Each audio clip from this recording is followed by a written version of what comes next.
What's going on, guys? Ragebox here, and welcome to another episode of Should It Be Remade? This time, we're going to be diving into an old horror classic, Silent Hill. Oh boy, there's a lot of controversy with this one, mostly revolving around the company that published the game, Konami. It's pretty interesting to say the least, and definitely worth talking about. Now, I was a kid when I first played Silent Hill, and I could never get past the horrifying alleyway part in the beginning. What is this? It was just too dang scary for me. However, I streamed the game right here on the channel a little over a year ago and beat it for the first time. Links in the description if you want to check that out. Having you guys there to keep me company through the horror was very much appreciated. But overall, it was a great game, and I had a great time playing it. But is it good enough to be remade? And is it even likely? That's what we're here to talk about, Box Bros, so let's dive in. As always, we must decide if we should be talking about a remake or a remaster in respect to Silent Hill. Last time we discussed Tomba 2 and decided a remaster would best suit it. This time, however, I believe a full-on remake would suit Silent Hill perfectly. My reasoning? Well, just look at games like Resident Evil 2 and 3. A graphic remaster with little to no story changes would have been nice, but the complete overhauling of a remake served the games much better. The early Resident Evil games were severely limited by the technology of their time. I believe this also limited how in-depth the story and gameplay could be. Resi was awesome and will forever be a classic, don't get me wrong. But it always felt like there was a little something missing, you know what I mean? That was too close. You were almost a Jill sandwich. You're right. This is why the remakes of the Resident Evil games are so well received. They add layers to both the story and gameplay that make them even better than before. And I think that's what could be done with Silent Hill. There's a ton that could be added and improved upon in this game. So let's talk about it. First though, let's discuss the controversial history of the Silent Hill franchise.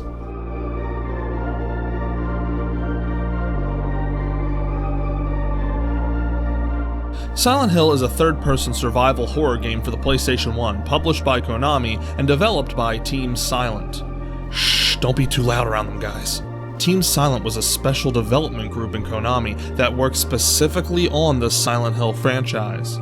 They were created by Konami as a response to Capcom's recent success with the Resident Evil games. Team Silent would be responsible for the first 4 games in the franchise, and began working on the first title in 1996. The project was called Silent Hill, which of course would later become the name of the game itself. Team Silent was made up of developers who had originally planned to leave Konami or failed at other projects. So I guess Konami was like, hey guys, instead of leaving, how about we give you all your own team to work with on a horror game with complete creative freedom? Sounds like a good deal to me. Team Silent at first had trouble coming up with concepts for Silent Hill, but eventually went with a more creative approach. They added to the game a lot of controversial and contradicting elements, having players come to their own conclusions about the nature of things in the story. While the monsters were pretty terrifying in their own right, the main focus of the horror was fear of the unknown. And let me tell you, Box Bros, they really hit the mark on that one. After 2 whole years of development, Silent Hill was announced at E3 in 1998. The promo video was warmly received by the audience, and with that, Konami decided to add more budget to the game's completion. Several months before release, a demo was announced that was accessible through different sources. One of which was the initial European release of Metal Gear Solid 1. Okay, that's awesome. The game was officially released in February of 1999, and had great commercial success. Critics praised the game for its psychological horror, and called it a defining title for games of the horror genre.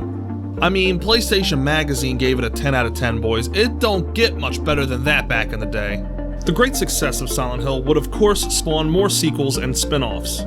Some better than others, and some, Silent Hill 2, even better than the first game. But somewhere along the line, things went sour. There's a reason we haven't seen an official Silent Hill release in over 8 years, and the last title released wasn't even a full game. Despite this though, its demo was critically acclaimed, and very much looked forward to by fans of the franchise. I'm talking, of course, about PT, or The Silent Hills. Now, we're here to talk about the first game, though, so I'll try to keep this brief, but the failure of this game is important to understanding the controversy surrounding this franchise.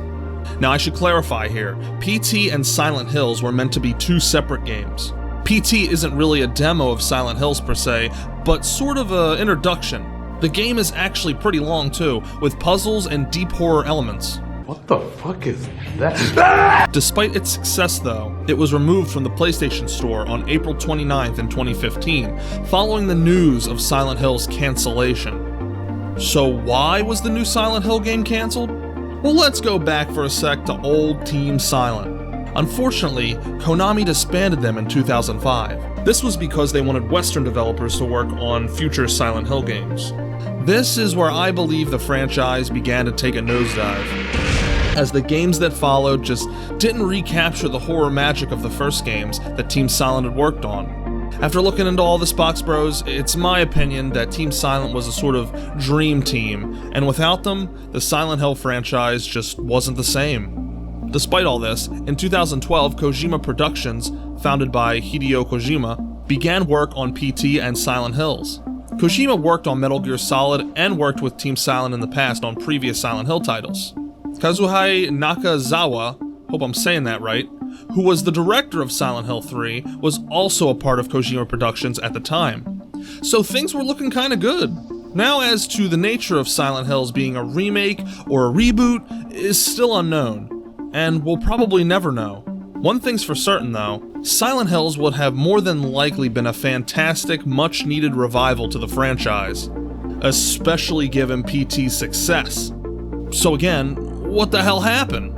Apparently, sources reported in 2015 that due to conflicts with Konami, Kojima and his senior staff plan to leave Konami following the completion of Metal Gear Solid 5. The true nature of these conflicts is still unknown. On top of this, Konami announced they would be restructuring their business to only produce mobile games, and stated they would no longer be interested in producing single-player titles. Yikes. So since then, Konami has made nothing but mobile games, and the fans aren't too happy about it. With that, Kojima being gone, and Team Silent disbanded indefinitely, the chances of a remake of Silent Hill 1 or any Silent Hill title is looking pretty bleak. I'd say even bleaker than the town itself, and that's saying something. Speaking of the town, let's take a moment to talk about the horrific lore of Silent Hill 1.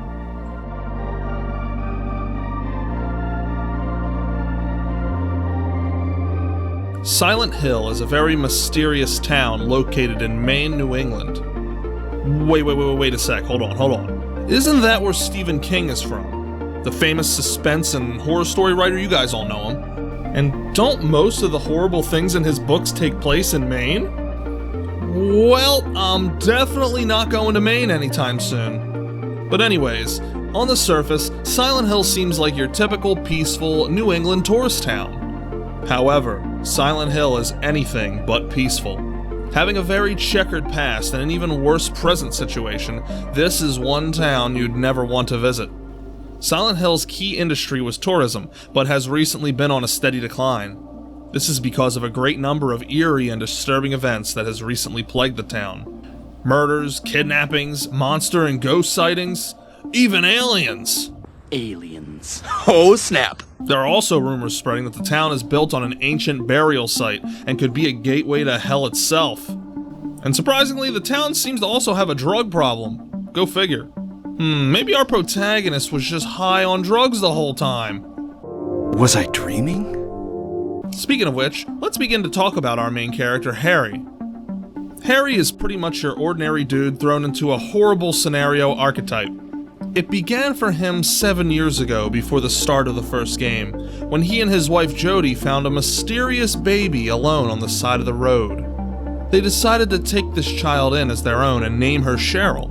3 years later, Jody falls ill and dies, and Harry must carry on raising their adopted daughter himself.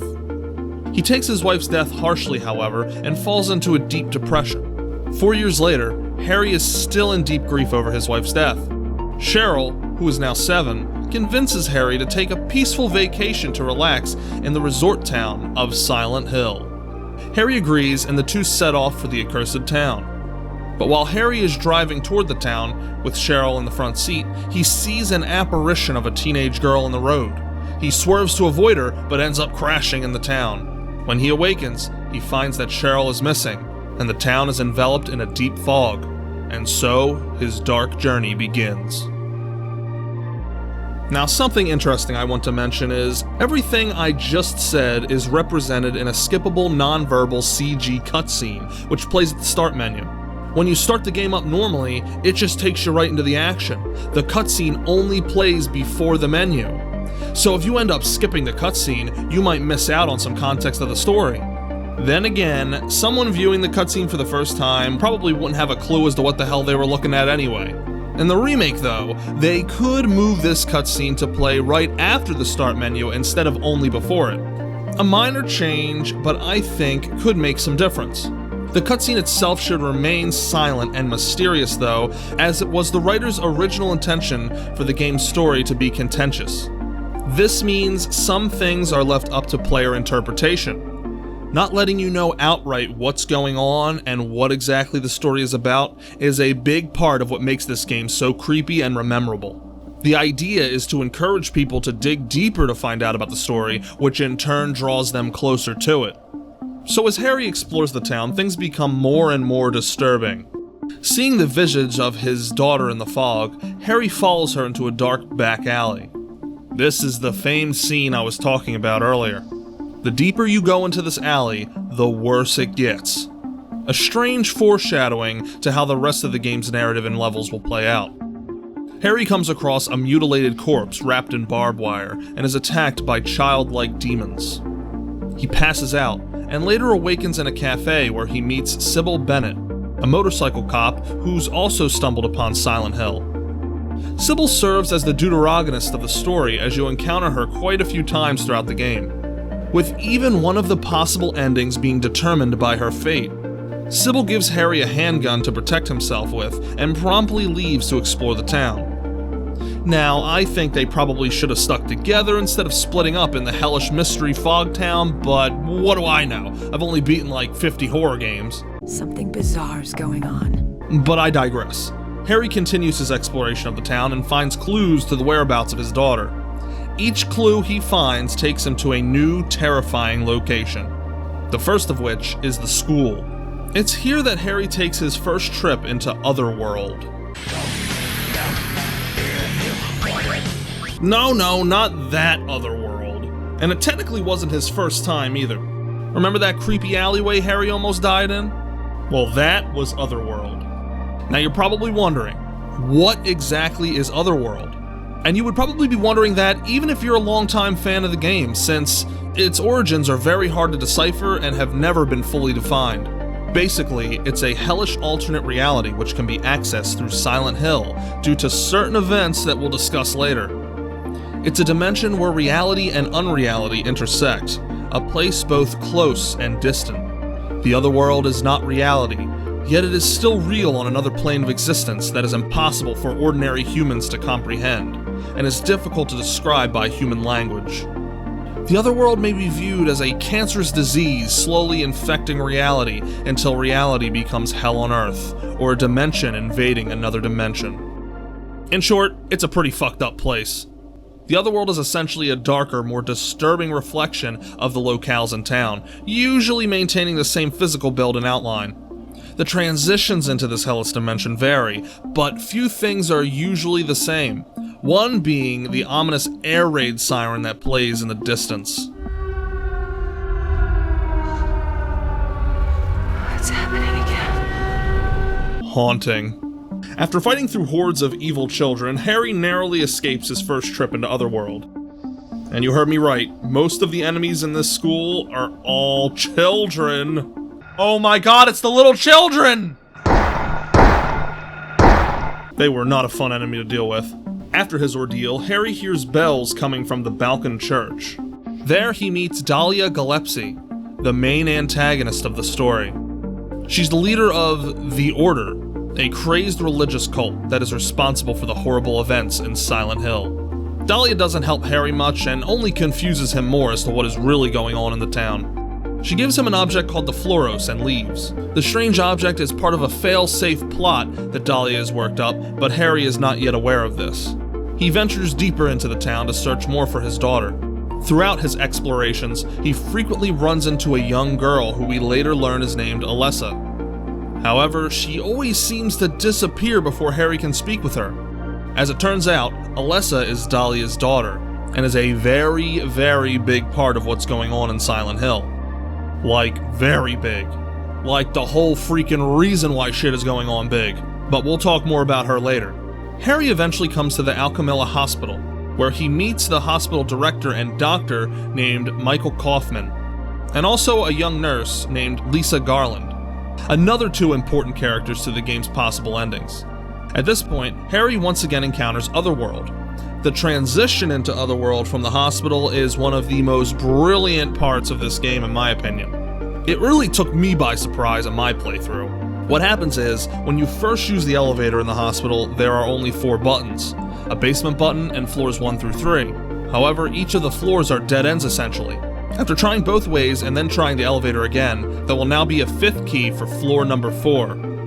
Now, if you weren't really paying attention to the keys, like me, then what happens next will take you very much by surprise. Because upon exiting the elevator onto this new floor number 4, and after seeing a vision of Alessa entering an antique shop, I guess she wanted to buy some knickknacks or something, you are now in Otherworld.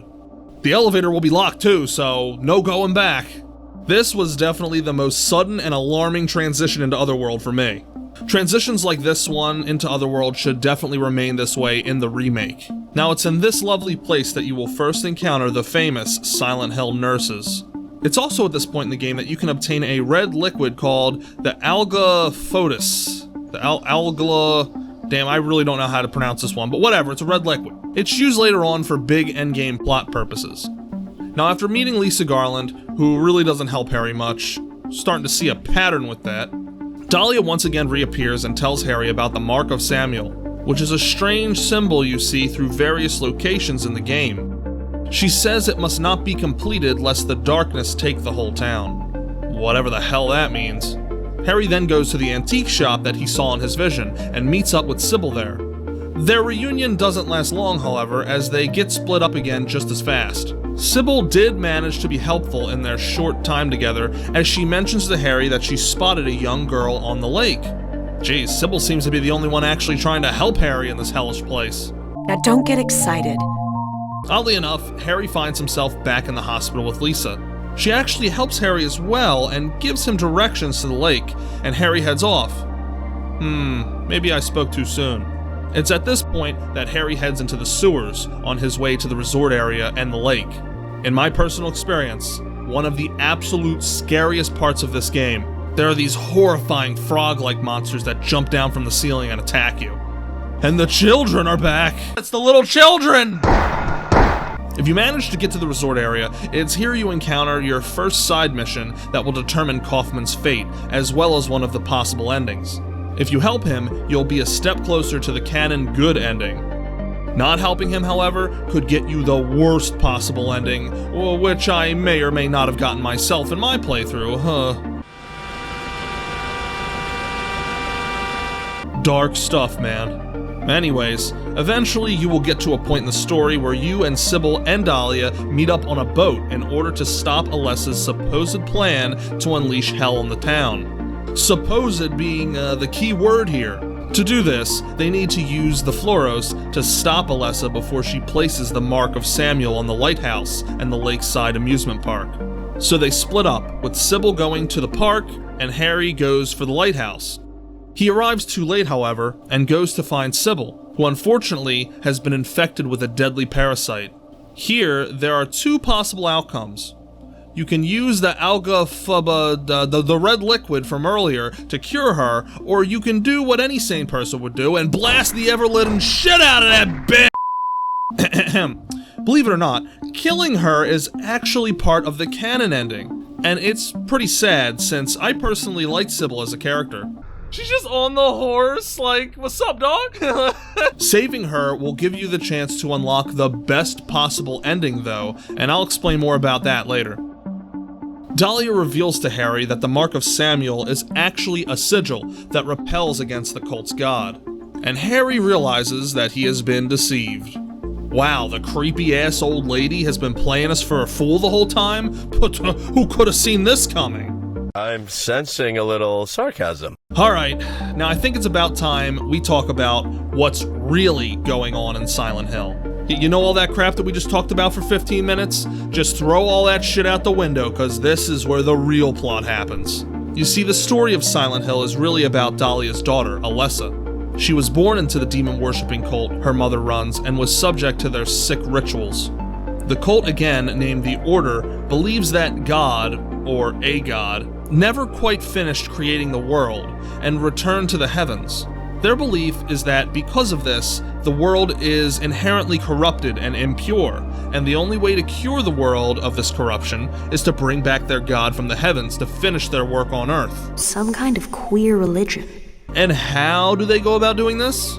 Well, by burning a little girl half to death, of course. I mean, what, guys? Come on, that wasn't clear? This is cult stuff 101. But according to their faith, their god promised to return one day, and they're simply trying to speed up that process.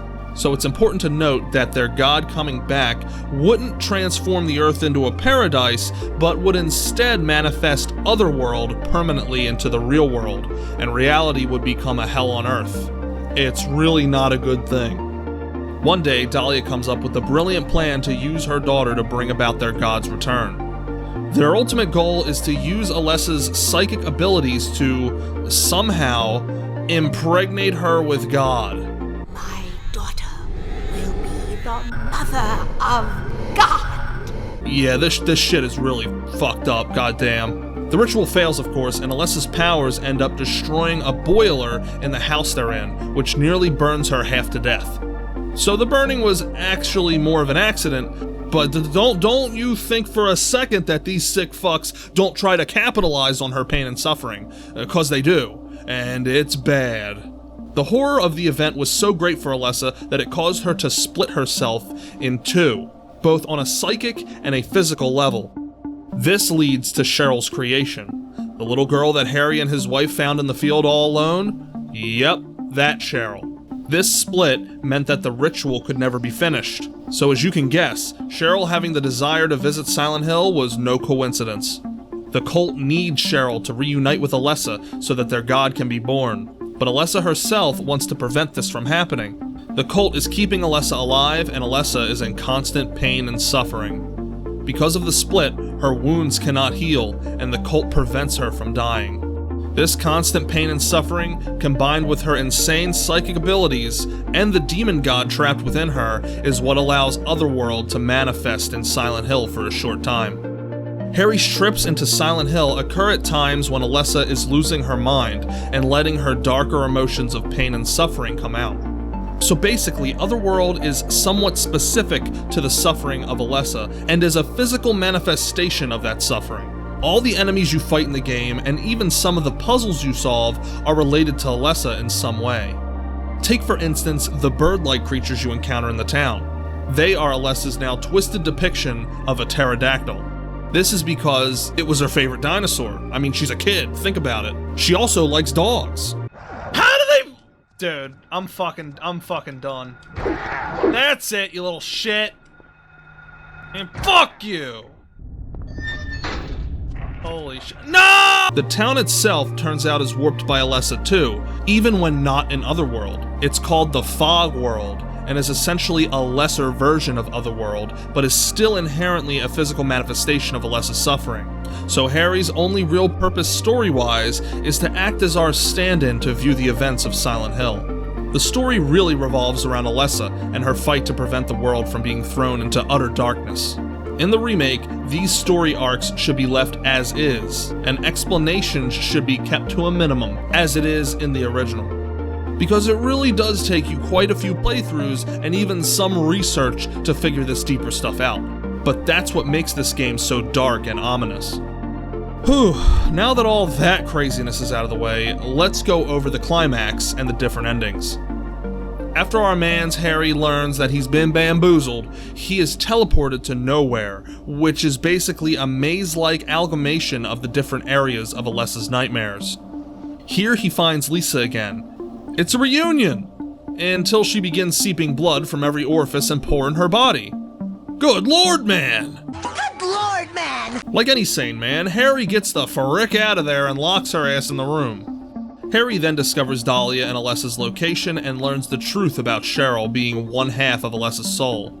Here the final battle begins, and can be a little different depending on who you helped throughout the game. Eventually, Michael Kaufman shows up with the red liquid, I'm not even going to try anymore, and uses it on Alessa, expelling a monster known as the Incubus from her. Yep, this god turns out to just be a male succubus. The Incubus turns on Dahlia and kills her ass with a bolt of lightning. Oh, that's frickin' sweet. Harry then throws down with the demon and defeats it, saving Alessa and the world once and for all. As the other world crumbles in flames after the monster's defeat, Lisa reappears for a brief moment and kills Kaufman before he is able to escape. This happens kinda out of nowhere, honestly. Apparently they had some kind of beef? I don't know, I may have missed a story beat here, but anyways, as the dimension begins to crumble around Harry, Alessa gives him a baby, which is a reincarnation of both Alessa and Cheryl, and opens a portal for him to escape. Harry enters the portal and is seen leaving Silent Hill with the newborn baby in his arms. He safely makes it to the highway on the outskirts of the town and stares up at the sky, bewildered at everything that has happened. And I would be too, I mean, damn. Now that is of course the canon ending, but let's discuss really quick the alternate endings and even the true canon ending.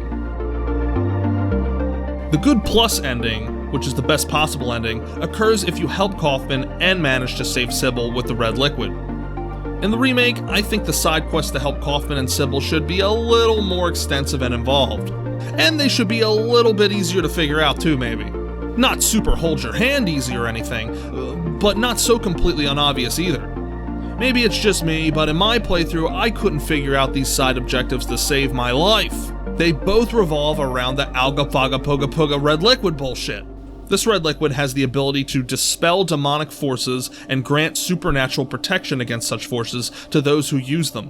When in the hospital for the first time, you can obtain a sample of the red liquid to save Sybil with. But there's nothing to indicate where it is or that it even exists. You just have to bump into it through exploration. Again, maybe I missed something, but this seems to be the case. Kaufman's quest is just as unobvious. You see, saving Kaufman isn't enough. You also have to find the hidden bottle of red liquid in his motorcycle. And for some reason, that's what makes him appear at the end to split Alessa from the demon god. So yeah, they should make it just a little more clear. But again, not too clear, as I do understand that the vagueness is what's good about Silent Hill. It makes you want to play the game again and explore every nook and cranny to figure out what you missed. So in the good plus ending, you save Sybil, and she goes through the portal with you. So I'm guessing Harry and her probably get together and raise the reincarnation of Cheryl. A nice thought, but too bad it's not canon. Then there's the bad plus ending, where you don't help Kaufman but save Sybil. In this ending, Harry is forced to kill Alessa while the Incubus is possessing her. Cheryl! Thank you, Daddy. Goodbye. Cheryl? Harry then collapses in sorrow over the loss of his daughter. Sybil shows up to help, but they both end up stuck in Otherworld as it collapses around them, leaving their ultimate fate here to be a complete mystery. Then there's the bad ending, the one I got in my playthrough. This is if you don't help Kaufman or Sybil. Again, I helped Kaufman, but I didn't find the vial of red liquid in his motorcycle, so he just didn't show up. This ending is just like the bad plus, except Sybil doesn't show up after it fades to black. This scene instead just fades in.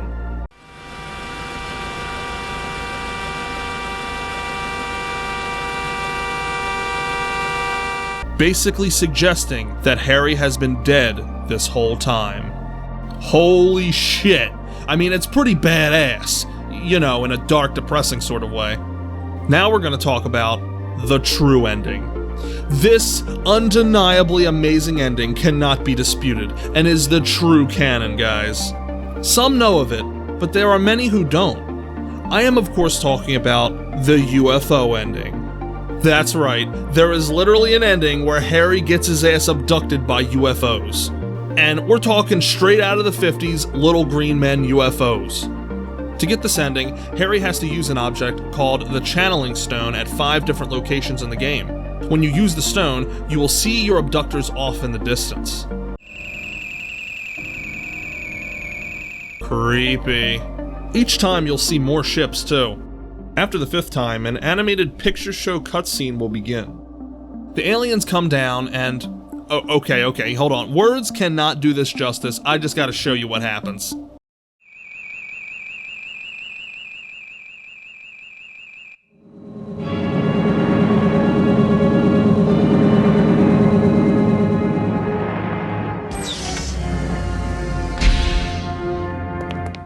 Sorry. Let me ask you, have you seen a little girl around here? Short, black hair.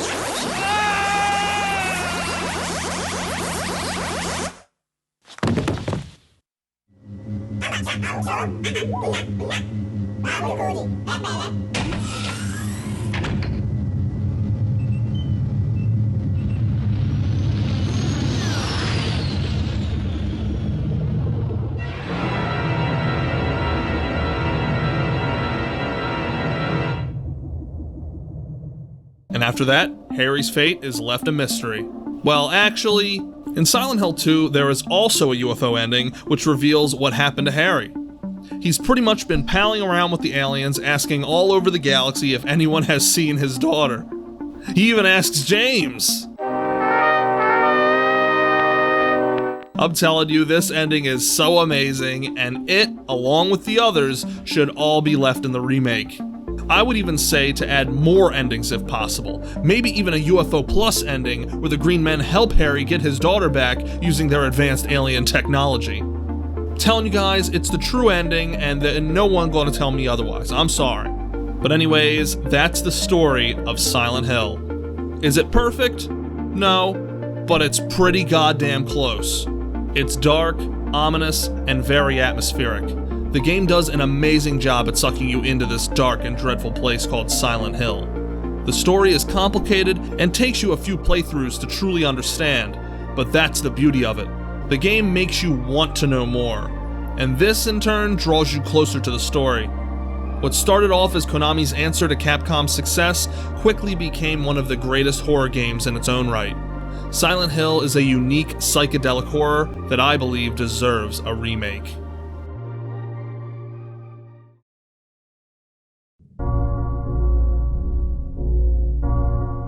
Now let's talk about the gameplay. This will be the focus of most of the changes in the remake. The movements in this game are what I like to refer to as tank controls. In Silent Hill, it's very similar to early Resi game controls, though not quite as smooth, and that is saying something. Sprinting can be hard to control, and changing directions can sometimes require you to make a full stop, which is very bad when you're getting chased by some resident demon monster. Despite this, the action animations are very smooth and almost satisfying to execute. In the remake, I would change these controls up completely to match more modern horror games. The third-person ones, of course. And that's another thing, Silent Hill should remain third-person in the remake. Maybe there could be a first-person option, but the game should be designed around being third-person. While I do get that first-person can amplify the horror experience, that third-person charm is such a big part of the Silent Hill franchise. As for the combat, it's pretty damn clunky, and about 90% of it is all about timing, especially when it comes to melee. In my opinion, the only damn good melee weapon in this game is the hammer. That thing kicks ass. Dude, look at this fucking thing. Jesus Christ. Of course he uses the hook part. Oh yeah. Oh, them nurses are in for it now, dude. Hey nurse, I got a fucking prescription for you. Fuck are you! Oh shit, oh god, no, please! Oh god, please! Them nurses didn't stand a chance. One positive, much like with the movement, is the smooth animations that really telegraph what's going on in a fight. Holding down the shoulder button readies your weapon, much like in Resi. But this action isn't very fast. This makes you really have to judge if you should run from a fight or not. Decisions like that are a pretty big part of this game, and so things like the slowness of readying your weapon should remain the same in the remake. The only thing in the combat I would change is adding more weapons, and of course making the melee combat a lot less clunky. Each of the melee weapons in this game control very differently from one another as well. The hammer I mentioned may be strong, but it's slow as fuck. That type of weapon diversity should remain in the remake as well, and even be expanded upon. Now onto the camera. Like most classic horror games, the camera is from a fixed perspective, but does allow for some free camera movement. It's not a smooth process, but you can view behind Harry when you want to. Now, a true fixed perspective camera, which does not allow for camera movement outside of actually turning your character, and while it can be hard to control or get used to, I believe is essential to the horror experience of Silent Hill. Not being able to turn the camera on a dime to see what's behind you is spooky as hell. And it's for that reason I feel the camera should be a true fixed perspective in the remake. In some parts of the game, the camera will be on a track to enhance the forebodingness of a scene. That, of course, should be left the same as well. And as to the overall difficulty of the game, much of it has to do with the outdated tank controls and tough timing of the combat.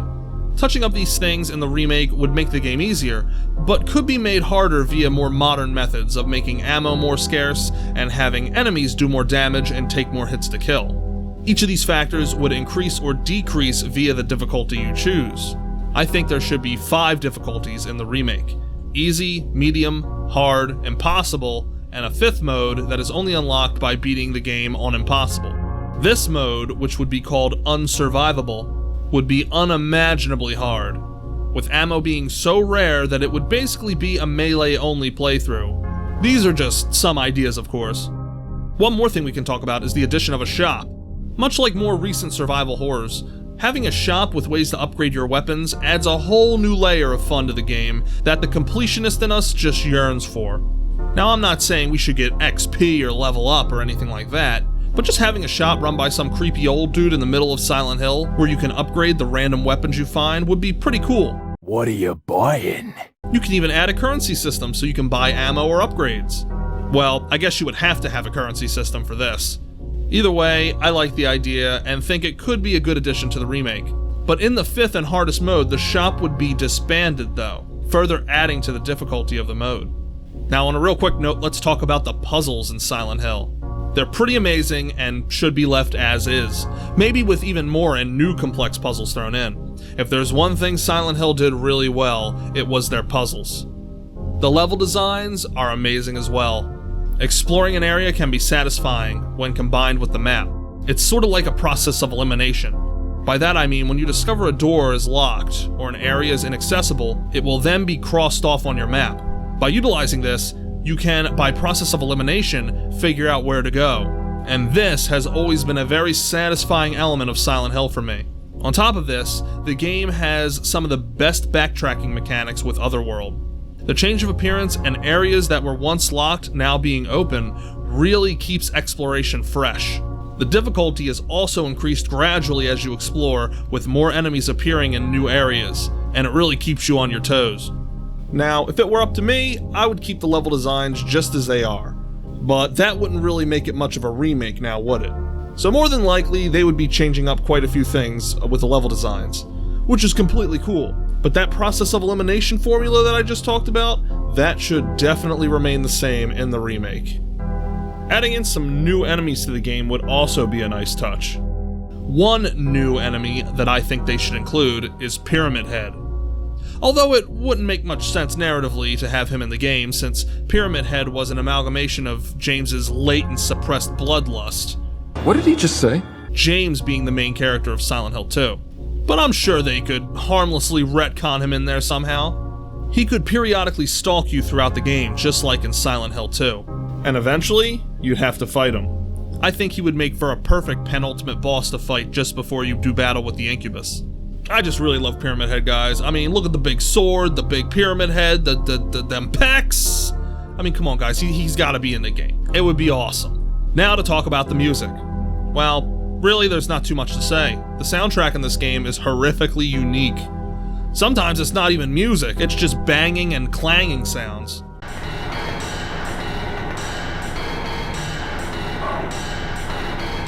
But believe me, it fits well in the game and is scary as hell.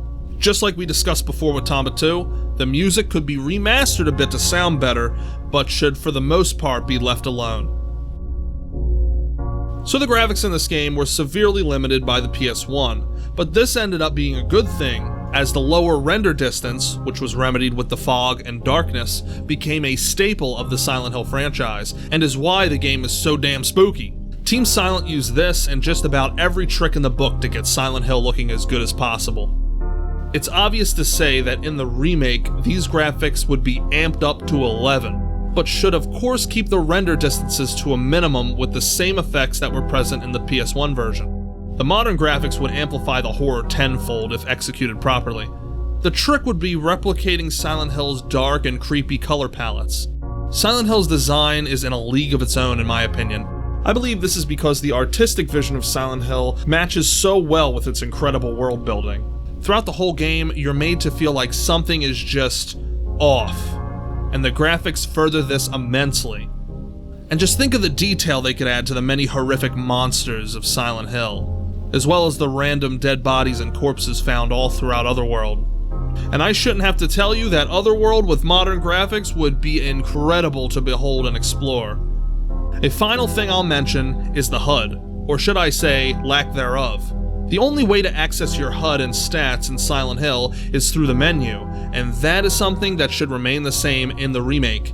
The minimalist theme that they went for with Silent Hill is another big part as to why this game is so atmospheric. Having a bunch of crap on your screen would only serve to break your immersion, and immersion is very important in this game. I would even say to change things like, whenever you pick up an item, it spins on your screen for a bit. While this is reminiscent of older horror games, it really only breaks your immersion. Once you pick it up, you could just go into the menu and quickly be able to find whatever it is you've obtained. This is a small thing though, and could go either way in the remake, but the HUD should stay non-existent for sure.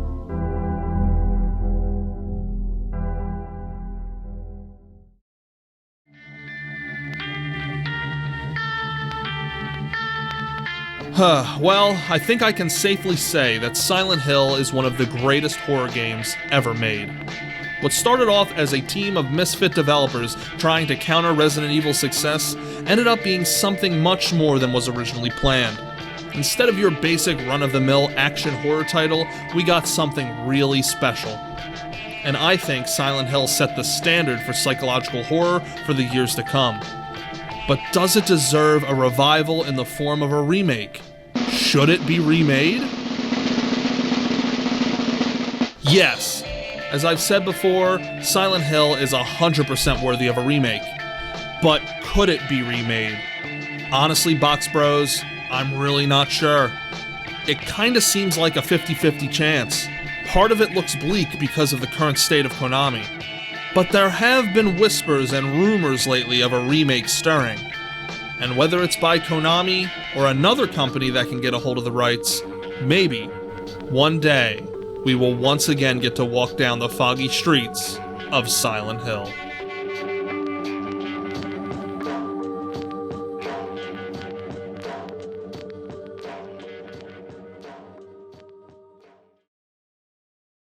Well, that does it for another episode of Should It Be Remade? I tried to cover as many points as I could about Silent Hill, but this game is just so in-depth, and I didn't want the video to be any longer than it already is. Let me know what I may have missed in the comments, and also let me know what games you'd like to see be remade, and I'll make it the topic of the next episode. Again guys, thanks for taking the time to watch the video. Make sure to like, subscribe, and hit the notification bell to never miss a video or live stream. And until next time, I'll catch you later, Box Bros.